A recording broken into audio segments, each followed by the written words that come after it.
আসসালামু আলাইকুম ওরহমতুল্লাহ। 1 মিনিট মাদ্রাসায় আপনাকে স্বাগতম। আজ আমি আপনাদের জন্য আলোচনা করব। আজ হচ্ছে বৃহস্পতিবার দিন কিংবা রাত। আপনারা যদি কষ্ট করে আমার দেখানো শেখানো পদ্ধতিতে মাত্র একটি আমল করেন, আল্লাহ রাব্বুল আলামিন আপনার জীবনের সকল গুনাহ ইনশাআল্লাহ মাফ করে দেবেন। আপনার পরিবার সংসারে গায়েবী রিজিক দান করবেন। অত্যন্ত গুরুত্বপূর্ণ ভিডিওটি অবশ্যই সম্পূর্ণ আমলের উদ্দেশ্যে দেখার অনুরোধ করছি। আল্লাহ তাআলা আমাদের জীবনে দিন ও রাত দুটি ধারা রেখেছেন। এর মধ্যে কিছু দিন ও রাতকে বিশেষভাবে বরকতময় করেছেন। এতে সঠিকভাবে আমল করলে দুনিয়া আখিরাতে সফলতা লাভ হবে।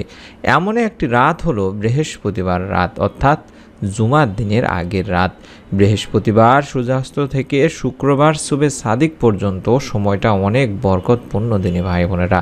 হাদিসেও এই রাতের অনেক ফজিলত, বরকত ও উপকারিতার কথা বলা হয়েছে যে এই বৃহস্পতিবারে ও সোমবারে আল্লাহ সব মুসলিমকে ক্ষমা করে দেন, তবে ওই দুই ব্যক্তি ছাড়া যারা একে অপরকে বর্জন করেছে তাদের সম্পর্কে মহান রব্বুল আলামিন আল্লাহ তাআলা বলেন, পরস্পর মিলে যাওয়া পর্যন্ত এদেরকে আপন অবস্থায় ছেড়ে দাও। এটি সুনানে ইবনে মাজার একটি হাদিস। এছাড়াও বৃহস্পতিবারের রাতে দোয়া কবুল হয় এরকম একটি হাদিস পাওয়া যায়। হযরত আব্দুল্লাহ ইবনে উমর রাদিয়াল্লাহু তাআলা আনহু থেকে হাদিসটি বর্ণিত হয়েছে। বলা হয়েছে যে 5টি রাত এমন আছে যেগুলোতে দোয়া আল্লাহ তাআলা ফিরিয়েই দেন না বা কবুল করেই নেন। সুবহানাল্লাহ। তার মধ্যে 1 নম্বর রাতই হলো জুমাবারের রাত, অর্থাৎ শুক্রবারের রাত। 2 নম্বর রজবের প্রথম রাত। 3 নম্বর শবে বরাত, অর্থাৎ শাবানের 15 তারিখের রাত। এবং 4 ও 5 নম্বর হলো ঈদের রাত, একটি ঈদুল ফিতর ও একটি ঈদুল আজহার রাত। এই বৃহস্পতিবারে আল্লাহ রব্বুল আলামিন তার আকাশের সব দরজাগুলো খুলে দিয়ে থাকেন, কারণ মানুষের দোয়া যাতে করে আল্লাহ রব্বুল আলামিনের কাছে তখন পৌঁছায়। তাই আমরা প্রতি বৃহস্পতিবারের রাতে মহান আল্লাহ তাআলার কাছে 2 হাত তুলে দোয়া করব। আল্লাহ তাআলার কাছে আমাদের সব চাওয়া পাওয়াগুলো উপস্থাপন করব। তাই আমাদের ভাই বোনেরা, আশা করা যায় আপনি যদি এই নিয়ম কানুন মেনে এই বৃহস্পতিবারের রাতে কষ্ট করে যদি আল্লাহ তাআলার কাছে আপনার চাওয়াগুলো তুলে ধরেন, আল্লাহ তাআলার দরবারে দোয়া করেন, তবে আল্লাহ রব্বুল আলামিন অবশ্যই ইনশাআল্লাহ আপনার সকল দোয়া কবুল করবেন। তবে নিয়ম হচ্ছে আপনাকে বেশি বেশি দরুদ পাঠপূর্বক দোয়া করতে হবে। নবীজি সাল্লাল্লাহু আলাইহি ওয়াসাল্লাম তাই বলেছেন, যে ব্যক্তি সকালবেলা আমার উপর মাত্র 10 বার দরুদ পাঠ করবে এবং বিকালবেলা আমার উপর মাত্র 10 বার দরুদ পাঠ করবে, কঠিন কিয়ামতের দিন মুসিবতের সময় সে আমার সুপারিশ দ্বারা সৌভাগ্য লাভ করবে। সুবহানাল্লাহ। তাই আমরা যে কোনো সময় যখনই আমলটি করব, দিনে হোক বা রাতে হোক বৃহস্পতিবারের, তখনই আগে দরুদ পড়ে নেব। আমি ছোট দরুদগুলো শিখিয়ে দিয়ে থাকি প্রত্যেক ভিডিওতেই। এখন আমি স্ক্রিনের মধ্যে যে দরুদগুলো দেখাচ্ছি এগুলো ছোট দরুদ হিসেবে পরিচিত। আপনারা কম করে হলেও 10 বার এই দরুদগুলো আগে পড়ে নেবেন। আল্লাহুম্মা সাল্লি ওয়া সাল্লিম আলা নাবিয়িনা মুহাম্মদ, আল্লাহুম্মা সাল্লি ওয়া সাল্লিম আলা নাবিয়িনা মুহাম্মদ। এইভাবে অন্তত আপনি 10 বার পড়বেন, অথবা শুধুমাত্র সাল্লাল্লাহু আলাইহি ওয়াসাল্লাম সাল্লাল্লাহু আলাইহি ওয়াসাল্লাম এভাবেও পড়তে পারেন। এই বৃহস্পতিবার অত্যন্ত ফজিলতপূর্ণ একটি দিন ও রাত দিনী ভাই বোনেরা। এই দিন ও রাতে আপনারা যদি কষ্ট করে আমল করে আল্লাহ তাআলার কাছে আমি যেভাবে বললাম এই নিয়ম মেনে দোয়া করেন, আল্লাহ রাব্বুল আলামিন আপনার দোয়া কখনোই ফেরত দিবেন না। হাদিসেও এমনটি বলা হয়েছে যে আনাস রাদিয়াল্লাহু তাআলা আনহু থেকে একটি হাদিস বর্ণিত হয়েছে। আল্লাহ রাসূল সাল্লাল্লাহু আলাইহি সাল্লাম বলেছেন, জুমার দিনেও রাতে আমার উপর দরুদ পাঠ করো। যে ব্যক্তি আমার উপর 1 বার দরুদ পাঠ করে আল্লাহ তার উপর 10 বার রহমত বর্ষণ করেন। সুবহানাল্লাহ, সুবহানাল্লাহ। বুঝতেই পারছেন দরুদের অনেক ফজিলত, উপকারিতা ও সওয়াব রয়েছে। এর মধ্যে সবচেয়ে গুরুত্বপূর্ণ হলো যে দরুদ পাঠ করে তার উপর মহান রব আল্লাহ তাআলার রহমত বর্ষিত হয়, এবং এটি আল্লাহ রাসূল সাল্লাল্লাহু আলাইহি ওয়াসাল্লামকে ভালোবাসারও একটি নিদর্শন বহন করে। তাই আমরা বেশি বেশি দরুদ পাঠপূর্বক অবশ্যই আল্লাহ তাআলার কাছে দোয়া করব। আমরা আল্লাহ তাআলার কাছে দোয়া করি, এর অর্থই হলো আমরা আল্লাহ তাআলার কাছে কিছু চাই বা কোনো বিপদ থেকে মুক্তি চাই। দোয়া শুধু দোয়াই নয়, দোয়াও বরং একটি ইবাদত। হাদিসে বলা হয়েছে যে দোয়া একটি ইবাদত। অন্য একটি হাদিসে বলা হয়েছে, আল্লাহ রাসূল সাল্লাল্লাহু আলাইহি সাল্লাম বলেছেন, দোয়া হলো ইবাদতের মগজ। তাই আমরা সব সময় সুখে দুঃখে বিপদে আপদে আল্লাহ তাআলারই কাছে দোয়া করব। দোয়া কবুল হওয়ার কিছু সময় রয়েছে, যে সময় দোয়া বেশি বেশি কবুল হয়। তা সত্ত্বেও আল্লাহ রব্বুল আলামিন সবসময় দোয়া কবুল করে থাকেন। মহান আল্লাহ তাআলা সবার দোয়া শোনেন, সব সময় শোনেন, সব অবস্থাতেই শুনে থাকেন। একবার আল্লাহ রাসূল সাল্লাল্লাহু আলাইহি সাল্লামকে বলা হয়েছিল যে কোন সময়ের দোয়া বেশি কবুল করা হয়। উত্তরে তিনি বলেন, নামাজের পরবর্তী দোয়া ও শেষ রাতের দোয়া বেশি কবুল করা হয়। বৃহস্পতিবারের রাতে আল্লাহ তাআলা তাই আকাশের যেহেতু সব দরজাগুলো খুলে দিয়ে থাকেন, সেহেতু এই সময়টিতে আমরা দুই হাত তুলে আল্লাহ তাআলার কাছে দোয়া করতে পারি। নিঃসন্দেহে মহান রব আল্লাহ তাআলা সবার ডাক শোনেন, সবার কথা শোনেন। তাই এই গুরুত্বপূর্ণ রাতে আপনি যে কোনো দোয়া করতে পারেন, আমল করতে পারেন।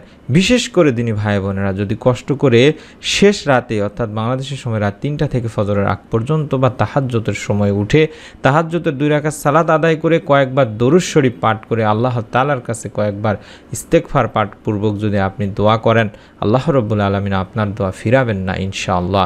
আর সেই সময়টিতে আমরা আমাদের গুনাহের জন্য আল্লাহ রাব্বুল আলামিনের কাছে এই ছোট্ট দোয়াটির মাধ্যমে বেশি বেশি দোয়া করে কান্নাকাটি করব, গুনাহ থেকে মাপ নিয়ে নিব। শয়তানের প্ররোচনায় পড়ে মানুষ আল্লাহ তাআলার যে অবাধ্যতায় লিপ্ত হয়, গুনাহ করে ফেলে এবং গুনাহ হয়ে গেলে একজন মুসলমানের প্রথম কাজই হবে তওবা করা। যতবার গুনাহ করবে ততবারই তওবা করে আল্লাহ তাআলারই কাছে ফিরে আসতে হবে। পাপী বান্দাদের আল্লাহ রাব্বুল আলামিন আশার বাণী শুনিয়েছেন। বর্ণিত হয়েছে, হে আমার বান্দারা, যারা নিজেদের উপরে জুলুম করেছো অর্থাৎ গুনাহ করেছো, তোমরা আল্লাহর রহমত থেকে কখনোই নিরাশ হও না। নিশ্চয়ই আল্লাহ রাব্বুল আলামিন সব গুনাহ মাফ করেন, কারণ আল্লাহ রাব্বুল আলামিন হচ্ছে ক্ষমাশীল, পরম দয়ালু। সূরা জুমাতে আল্লাহ তাআলা নিজেই বলেছেন। শুধু তাই নয়, হাদিসেও হযরত আবু হুরায়রা রাদিয়াল্লাহু তাআলা আনহু থেকে বর্ণিত একটি হাদিস, যেখানে আল্লাহ রাসূল সাল্লাল্লাহু আলাইহি সাল্লাম নিজেই বলেছেন, তোমরা যদি গুনাহ করতে, তোমরা যদি পাপাচার করতে, এমনকি তোমাদের পাপ আকাশের সীমা পর্যন্ত পৌঁছে যেত, অতঃপর তোমরা তওবা করতে, তাহলে আল্লাহ অবশ্যই তোমাদের তওবা কবুল করবেন। সুনানে ইবনে মাজার একটি হাদিস। তাই গুনাহ হয়ে গেলে আমাদের তওবার নামাজ পড়ে নেওয়া উচিত। হাদিসে আল্লাহ রাসূল সাল্লাল্লাহু আলাইহি সাল্লাম এমনই বলেছেন, যদি কেউ গুনাহ করে ফেলে তারপর সে পবিত্রতা অর্জন করে অর্থাৎ সুন্দর করে ওযু করে 2 রাকাত সালাত আদায় করে আল্লাহ তাআলার কাছে তার গুনাহের জন্য ক্ষমা প্রার্থনা করে, তবে আল্লাহ তাকে ক্ষমা করে দেন। কোন দোয়াটির মাধ্যমে কিভাবে ক্ষমা প্রার্থনা করবেন তা নিয়ে আমি ভিডিওটির শেষে বিস্তারিত আলোচনা করব ইনশাআল্লাহ, নিয়ম সহকারে বলে দিব। এখন দোয়াটি শিখে নিন, আরবি বাংলা উচ্চারণ সহকারে দিয়ে দিচ্ছি। এই দোয়াটি আপনারা বেশি বেশি পড়ার চেষ্টা করবেন, কম করে হলে তো 3 বার পড়বেনই। দোয়াটি হচ্ছে, রব্বি ইন্নী যালামতু নাফসি ফাগফিরলি। আপনি আস্তে আস্তে দেখেও পড়তে পারবেন, কোনো সমস্যা নেই ইনশাআল্লাহ। আমি আরবি উচ্চারণও দিয়ে দিলাম যাতে করে আপনারা সঠিকভাবে সহিভাবে উচ্চারণ করতে পারেন। রব্বি ইন্নী যালামতু নাফসি ফাগফিরলি, এইভাবে অন্তত 3 বার পাঠ করবেন।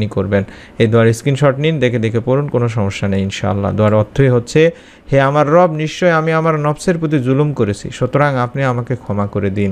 সূরা আল কাসাসের 16 নম্বর আয়াতে বলা হয়েছে। এবং ঋণ থেকে মুক্তি পাওয়ার জন্য বা গায়েবী রিজিক পাওয়ার জন্য হলেও আমরা একটি ছোট্ট দোয়া পড়ব, যে দোয়া পাঠ করলে আল্লাহ রাব্বুল আলামিন গায়েব থেকে হলেও আপনাকে সাহায্য করবেন ইনশাআল্লাহ। গায়েবের মালিকই হলেন একমাত্র শুধুমাত্র আল্লাহ তাআলা।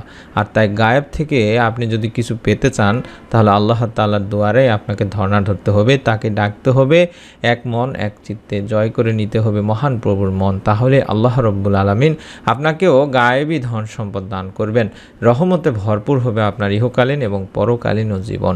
তাই গায়েবী ধন পাওয়ার জন্য বেশ কিছু দোয়া আল্লাহ রাসূল সাল্লাল্লাহু আলাইহি সাল্লামের যুগের ওলামায়ে কেরামগণ শিখিয়ে দিয়েছেন এবং আল্লাহ রাসূল সাল্লাল্লাহু আলাইহি সাল্লামও শিখিয়ে গিয়েছেন, যাতে করে এই দোয়াগুলোর মাধ্যমে আমরা আল্লাহ তাআলার কাছে বেশি বেশি রিজিকে বরকত চাওয়ার জন্য দোয়া করতে পারি। সহজ একটি দোয়া আমি শিখিয়ে দিচ্ছি আমার দিনী ভাই বোনদের জন্য, যারা গায়েবী রিজিক পেতে চান বা গায়েবী টাকা পয়সা ধন দৌলত পেতে চান। তা আপনারা কম বেশি জানেন, রিজিকের সর্বশেষ অর্থাৎ সর্বনিম্নে যে স্তরটি রয়েছে, সবচেয়ে ছোট যে স্তর রয়েছে, সেটি হলো রিজিকের টাকা পয়সা বা ধন সম্পদ। আপনারা স্বাস্থ্য, আপনারা নেক স্ত্রী, এগুলো হচ্ছে রিজিকের প্রথম স্তরে রয়েছে। আপনারা যদি রিজিকের সর্বশেষ স্তর, রিজিকের ধন সম্পদ কিংবা অভাব অনটন থেকে বাঁচার জন্য রিজিকে বরকত চান, তাহলে শুধুমাত্র আস্তাগফিরুল্লাহর আমলটি বেশি বেশি করবেন, অর্থাৎ তওবা ইস্তিগফার বেশি বেশি করবেন। সারাদিনে কম করে হলেও আস্তাগফিরুল্লাহ 100 বার পড়ার চেষ্টা করবেন। এবং এমন একটি দোয়া আমি স্ক্রিনের মধ্যে দেখায় দিচ্ছি, এই দোয়ার মাধ্যমে আল্লাহ তাআলার কাছে যদি আপনি গায়েবী রিজিক পাওয়ার জন্য দোয়া করেন, আল্লাহ রাব্বুল আলামিন ইনশাআল্লাহ আপনাকে রিজিকে বরকত দান করবেন। দোয়াটির বাংলা উচ্চারণ এবং আরবি উচ্চারণ দুটি দেখাচ্ছি, আমি একবার বলে দিচ্ছি, আপনারা কম করে হলেও দোয়াটি 3 বার পড়বেন। কখন কিভাবে কোন নিয়মে পড়বেন আমি সুন্দর করে ভিডিওর শেষে বলে দেবো ইনশাআল্লাহ। দোয়াটি হচ্ছে আল্লাহুম্মা কফিনি বিহালালিকা আন হারামিকা ওয়া আগনিনি বিফাদলিকা আম্মান সিওয়াক। আবার বলছি, আল্লাহুম্মা কফিনি বিহালালিকা আন হারামিকা ওয়া আগনিনি বিফাদলিকা আম্মান সিওয়াক। এইভাবে অন্তত 3 বার পড়বেন। এই দোয়ার স্ক্রিনশট নিন, দেখে দেখে পড়ুন, ইনশাআল্লাহ কোনো সমস্যা নেই। এই দোয়ার অর্থই হচ্ছে, হে আল্লাহ, হারামের পরিবর্তে তোমার হালাল রুজি আমার জন্য যথেষ্ট করো, আর তোমাকে ছাড়া আর আমাকে কারোরই মুখাপেক্ষী করো না, এবং নিজ অনুগ্রহের দ্বারা আমাকে সচ্ছলতা দান করো, রিজিকে বরকত দান করো, অভাব অনটন থেকে রক্ষা করো।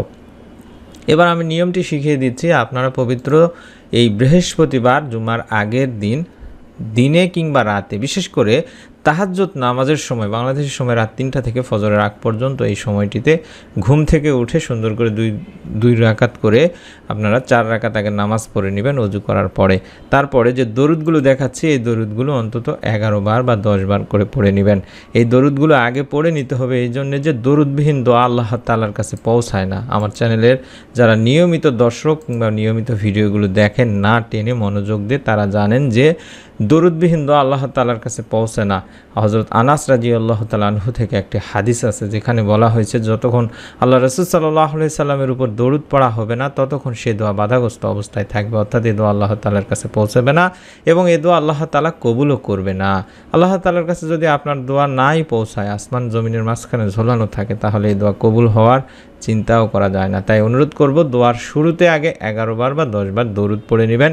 তারপরে যে দোয়াটি স্ক্রিনের মধ্যে দেখাচ্ছি, গায়েবী রিজিক পাওয়ার দোয়া, এই দোয়াটি অন্তত আপনারা 3 বার পাঠ করবেন। আমি আবারও বলে দিচ্ছি, আল্লাহুম্মা কফিনি বিহালালিকা আন হারামিকা ওয়া আগনিনি বিফাদলিকা আম্মান সিওয়াক। এভাবে অন্তত 3 বার পাঠ করবেন। তারপরে আপনারা গুনাহ থেকে মাপ পাওয়ার জন্য যে দোয়াটি দেখাচ্ছি, রব্বি ইন্নী যালামতু নাফসি ফাগফিরলি, রব্বি ইন্নী যালামতু নাফসি ফাগফিরলি, এইভাবে 3 বার পাঠ করবেন। তারপর আবারও আপনারা কয়েকবার দরুদ পাঠ করে আল্লাহ তাআলার কাছে 2 হাত তুলে দোয়া করবেন। দোয়া করার নিয়ম হচ্ছে, দোয়ার শুরুতে আল্লাহর প্রশংসা, অর্থাৎ সূরা ফাতিহাটা পড়ে নিতে পারেন, অর্থাৎ হাত তোলার সঙ্গে সঙ্গে আলহামদুলিল্লাহ বলে হাত তুলবেন। তারপরে আপনারা আল্লাহ তাআলার কাছে আপনার মনের যত নেক চাওয়া পাওয়াগুলো আছে আপনি দোয়া করবেন, আল্লাহ তাআলার কাছে কান্নাকাটি করবেন, গুনাহের জন্য মাপ চাইবেন, রিজিকে বরকত চাইবেন, আল্লাহর গায়েবী সাহায্য চাইবেন, এবং দোয়া শেষ করে আবারও কয়েকবার দরুদ শরীফ ইস্তেগফার পড়বেন। সারা দিনের রাতে বেশি বেশি ইস্তেগফারের আমল করতে থাকুন, আল্লাহ রাব্বুল আলামিন ইনশাআল্লাহ আপনাকে মাফ করেই দেবেন। মনের মধ্যে শতভাগ বিশ্বাস নিয়ে যারা আমলটি করবেন, তারা আগে নিয়ত করে ফেলুন, নিয়তের উসিলায় যাতে আল্লাহ তাআলা আপনাদের মনের নেক আশা পূরণ করে দেন, আপনার পরিবার সংসারে রিজিকে বরকত দেন, গুনাহ মাফ করে দেন। তাই অবশ্যই ভিডিওটিতে সকলে একটি করে লাইক দিয়ে কমেন্ট সেকশনে অন্তত আমিন লিখে কমেন্ট করতে ভুলবেন না। আপনারা কম বেশি সকলেই জানেন, আমরা হারাম কোনো ছবি ছাড়া ভিডিও দিয়ে থাকি ইউটিউবে, যেরকম দেখছেন ফুল ফলের ছবি, সেরকম ভিডিওগুলো আপনি যদি মনে করেন যে আপনি নিয়মিতভাবে দেখবেন, আপনার মোবাইলে পেতে চান, তাহলে এই ভিডিওটির নিচেই দেখুন, আমি যেভাবে স্ক্রিনে দেখাচ্ছি ঠিক সেভাবে আপনি আমাদের চ্যানেলের নাম এবং সাবস্ক্রাইব লেখা দেখতে পাবেন। এই সাবস্ক্রাইব লেখাটির উপর আমি যেভাবে চাপ দিলাম, আপনি চাপ দিন, ডান পাশে বেল আসবে, বেলে চাপ দিয়ে অল সিলেক্ট করে রেখে দিন। ইনশাআল্লাহ প্রত্যেকটি ভিডিও আপনার কাছে পৌঁছে যাবে।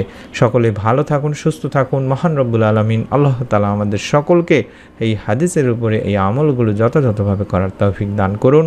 আমিন। আসসালামু আলাইকুম ওয়া রাহমাতুল্লাহ।